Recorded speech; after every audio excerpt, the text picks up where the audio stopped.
How to uninstall Microsoft Edge from Windows 11 computer. Before we begin, make sure you have another browser, such as Google Chrome, installed on your computer. First, open Settings from the Start menu. Click Apps, then select Installed Apps. Find Microsoft Edge in the list, or use the search box to find it. If you see the three dots next to Microsoft Edge and an Uninstall option, click it and follow the instructions to remove Edge.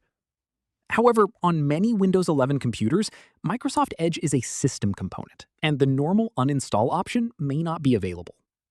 If you don't see an uninstall option, don't force remove system files. Instead, you can simply install another browser and set it as your default browser. But you can remove Microsoft Edge from GameBar if the uninstall option is available. To do this, click the three dots next to Microsoft Edge for GameBar section and select Uninstall. Then follow the on-screen instructions for the removal. And that's how you can uninstall Microsoft Edge if Windows allows it. If you found this tutorial helpful, give this video a thumbs up, subscribe to the channel. Thanks for watching.